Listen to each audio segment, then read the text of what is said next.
Mid day meal, উপবৃত্তি সহ নানা কর্মসূচিতে শিক্ষার্থীদের জন্য বরাদ্দকৃত অর্থ সংশোধিত বাজেটে ফেরত নেওয়া হয়, কাটছাঁট হয় উন্নয়ন ব্যয়ও। অথচ শিক্ষা খাতে বরাদ্দের সিংহভাগই চলে যায় বেতন ভাতায়, যা আরও ভারী হবে নতুন পে স্কেল বাস্তবায়নে। চাইলেও পারবেন না, এই চ্যালেঞ্জ সরকারের কাছে। নাগরিক প্ল্যাটফর্মের সংলাপে ঘুরে ফিরে সেই আলোচনা।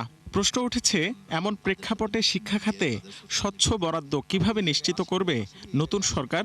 দুটো জিনিস, কারিকুলাম আর টিচার। তো কারিকুলাম না একবারে আমরা ঠিক করে দিলাম, কিন্তু এই কারিকুলাম বাস্তবায়ন কে করবে? টিচার। তাহলে পুরো জিনিসটি আসলে ম্যান পাওয়ার ভিত্তিক।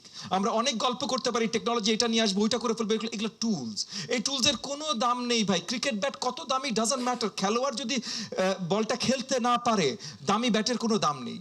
আর আপনি ভালো খেলোয়াড় নিয়ে আসেন, খারাপ ব্যাট দিয়েও মোটামুটি আপনি ভালোই খেলবেন। সিপিডি বলছে, শিক্ষা খাতে বরাদ্দে শুভঙ্করের ফাঁকি হতে পারে নতুন পে স্কেল।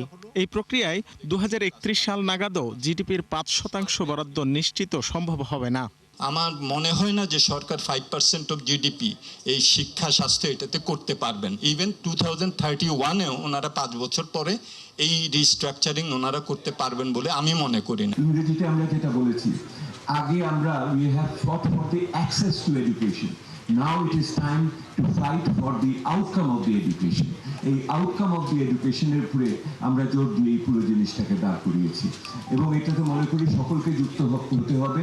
অনুষ্ঠানে প্রাথমিক ও গণশিক্ষা প্রতিমন্ত্রী জানান, আওয়ামী আমলে মানহীন কাজের কারণে ক্ষতিগ্রস্ত প্রাথমিক বিদ্যালয়ে 30,000-এর বেশি ভবন পুনর্নির্মাণ করতে হবে। কেন 30 থেকে 40,000 স্কুলের এতখানি মেরামত দরকার? কারণ গত 15 বছর বা হোয়াট এভার, গত অনেক বছরে যারা বিল্ডিং গুলো বানিয়েছে তারা এতই সমাদর দিয়ে বানিয়েছে যে হয়তো 10 বছরের ভিতরে নতুন বিল্ডিং যেন বানাতে হয়, আরেকবার তারা নতুন কন্ট্রাক্ট পায়, সেই ধরনের ব্যবস্থা করে বানিয়েছে। রাকিব হোসেন, 71, ঢাকা।